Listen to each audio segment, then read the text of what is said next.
जय मसीह, praise the Lord. कैसे हैं आप सभी? प्रभु की अनुग्रह आप सभी पर हो। और मैं तहे दिल से शुक्रिया अदा करता हूं कि आप सभी हमारे वीडियोस को देखते हैं, पसंद करते हैं और हमें सपोर्ट करते हैं, इसलिए बहुत बहुत शुक्रिया। और जो हमारे चैनल में नए हैं तो चैनल को सब्सक्राइब करें और वीडियो को लाइक करें, कमेंट करें आपको हमारी कंटेंट अगर अच्छी लगे, और अपने अपने दोस्तों के बीच में इसे शेयर ज़रूर करना। जैसे कि आप सभी को पता है, आदम ने पाप किया, हवा ने पाप किया और सारी सृष्टि में पाप फैल गई।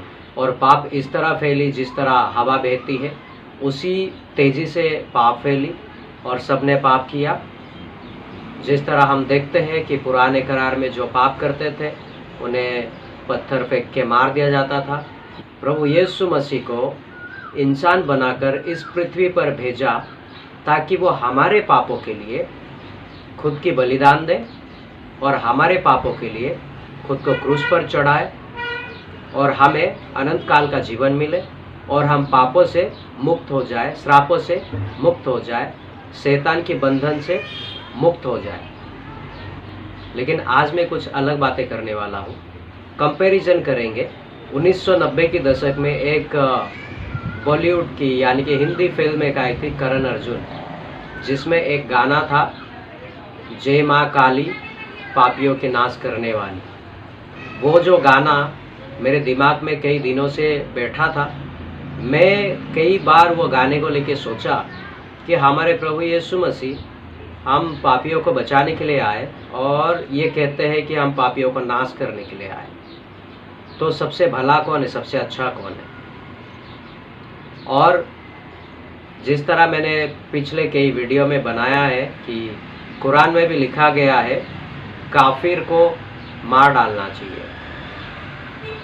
काफिर यानी कि कुरान में लिखा गया है, जो क्रिश्चियंस और जो यहूदी है वो काफिर। काफिर मतलब ये समझ लीजिए कि वो पापी है। जो इस्लाम को नहीं मानते वो पापी है, तो उनको भी मार डालना चाहिए, ऐसा कुरान में लिखा है। लेकिन हम सभी मज़हब की और सभी इस दुनिया में रहने वाले हर एक इंसान की, उनकी धर्म की हम रिस्पेक्ट करते हैं कि आज अगर क्रिश्चियंस प्रभु यीशु मसीह के पीछे चलती है, प्रभु यीशु मसीह की कहा मानती है, तो वो क्यों मानती है, उसके पीछे क्यों चलती है, उसके पीछे एक बहुत बड़ा रीज़न है। लूका का किताब 19वां अध्याय उसका 10वां वचन पढ़ेंगे। क्या कहता है? ध्यान देना आप सभी वचन पर। क्योंकि मनुष्य का पुत्र खोए हुओं को ढूंढने और उनका उद्धार करने आया है। यीशु मसीह, जैसे कि मैंने कहा, परमेश्वर ने यीशु मसीह को हमारे लिए भेजा, इस पृथ्वी पर आए और जो उनकी भेड़ें, जो उनके बच्चे, जो याकूब के बच्चे, अब्राहम के बच्चे जो खो गए, उनको ढूंढकर उन्हें नई जिंदगी देने आए हैं। भले आप कहीं और पैदा हुए होंगे, मैं इंडिया में पैदा हुआ हूँ, आप भले नेपाल में, पाकिस्तान, अफगानिस्तान, बांग्लादेश या फिर चाइना, दुनिया की किसी भी कंट्री में आप पैदा हुए हैं, लेकिन आप परमेश्वर के बच्चे हैं और वो आपको ढूंढ कर सही मार्ग दिखाने के लिए वो आया। यानी कि हम सब खोए हुए थे, इसलिए वो हमारे लिए आए, इंसान का रूप धारण करके। लूका का किताब 5वां अध्याय 31 और 32वां वचन कहता है, यीशु ने उनको उत्तर दिया, वेद भले चंगों के लिए नहीं परंतु बीमारियों के लिए आवश्यक है। मैं धार्मियों को नहीं परंतु पापियों को मन फिराने के लिए बुलाने आया हूँ। यानी कि यीशु मसीह भले चंगों के लिए नहीं, पापियों के लिए आए। हम जैसे पापियों के लिए, हम भटक गए थे, दर दर के ठोकरें खा रहे थे, अपने अपने रास्ता लेकर बहुत सारी चीज़ें कर रहे थे। यीशु मसीह हमें उस चीज़ों से मुक्त करके हमें नई जिंदगी देने के लिए बुलाने आया। और यहाँ पर हम देखते हैं, कुरान में कहता है कि काफिरों को मारा जाए और यहाँ पे ये कहते हैं कि पापियों की नाश की जाए। तो अभी अगर हम देखते हैं तो हमारे लिए सबसे अच्छा कौन है? पापियों की जान लेने वाला या पापियों को बचाने वाला? पापियों को बचा के एक मौका और देना चाहता है कि वो अच्छी ज़िंदगी जिए, नई ज़िंदगी जिए। तो हम चुनेंगे यीशु मसीह को, क्योंकि उसने हमारे लिए अपने आप की बलिदान कर दी है। इस पृथ्वी पे यीशु मसीह के अलावा और कोई ऐसा नहीं है जो किसी और के लिए अपना जान को दे दे, क्योंकि यहाँ पे तो पापियों को नाश करने के लिए आए हैं, पापियों को मारने के लिए आए हैं। यूहन्ना का किताब 8वां अध्याय उसका 7वां वचन कहता है, जब वे उससे पूछ ही रहे थे तो उसने सीधे होकर उससे कहा, तुम में जो निष्पाप हो वही पहले उसको पत्थर मारे। ये कहानी आप सभी को पता है, वो बेबिचारी स्त्री जो पकड़ी गई थी, उसके बारे में यीशु मसीह कहते हैं, तुम में जो पाप नहीं किया, कभी कोई पाप नहीं किया, वो पहले आकर उसे पत्थर मारे। तो आप मुझे बताइए, इस दुनिया में निष्पाप कौन है जो कभी पाप नहीं किया है? आज एक दूसरे के ऊपर उंगली उठाना बहुत आसान है, लेकिन जब हम अपने बारे में सोचते हैं, इंसान को कभी भी अपना पीठ दिखाई नहीं देता, क्योंकि पीछे उसके आँख नहीं है। इसलिए हर एक इंसान को सामने वाले की गलतियां दिखाई जाती है, उसे दिखता है और वो उसको पॉइंट आउट करते हैं, उसे जज करते हैं कि तूने पाप किया है और तुझे सज़ा मिलनी चाहिए। क्योंकि जो इंसान को जज करता है उसको भी ये चाहिए कि अपने अंदर झांक कर देखे कि क्या वो कभी कोई गुनाह नहीं किया, क्या वो कभी कोई पाप नहीं किया, क्या वो कभी ऐसा काम नहीं किया जो खुद जलील हुआ हो, उसे लोगों ने रुसवा किया हो।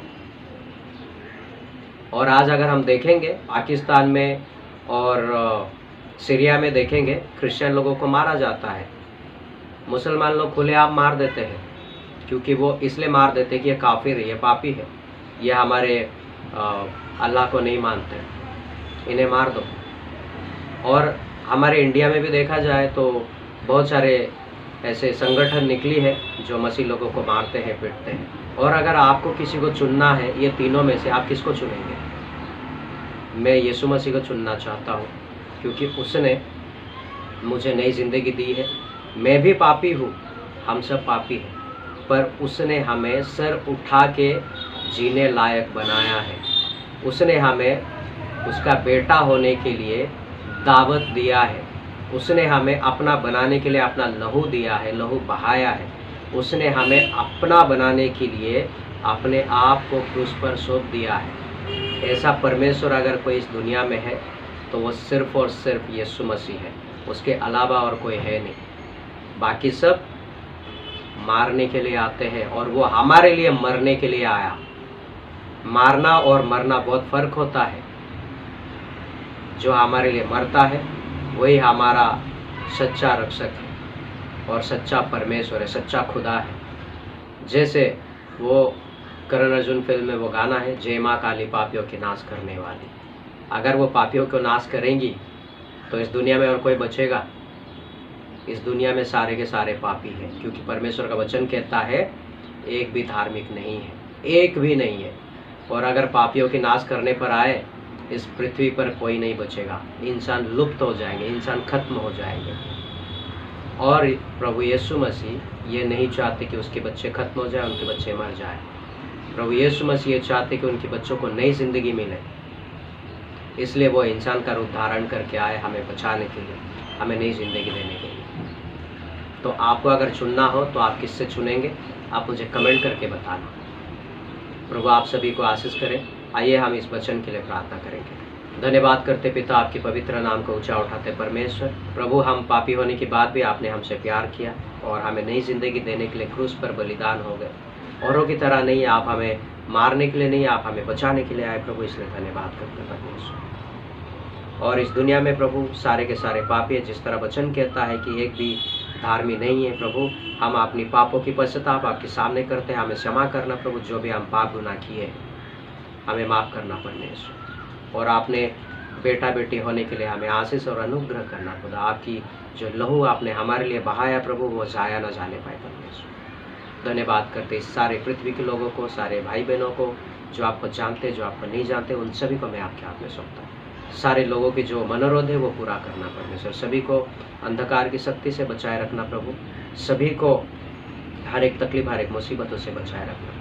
सभी की ज़रूरतों को पूरी करना, सभी को चंगा भला रखना, सभी के परिवार को आप चंगा भला रखना परमेश्वर। मैं धन्यवाद करता हूँ प्रभु। ऐसे ही हमें आशीष करना कि हम ऐसे ही आपके वचनों में बढ़ते रहें और आपकी महिमा को करने पाए। परमेश्वर, मैं धन्यवाद करता हूँ, आपके नाम को ऊंचा उठाता हूँ और सारे प्रार्थना सामर्थ्य यीशु के नाम से मांगते हैं, आमीन।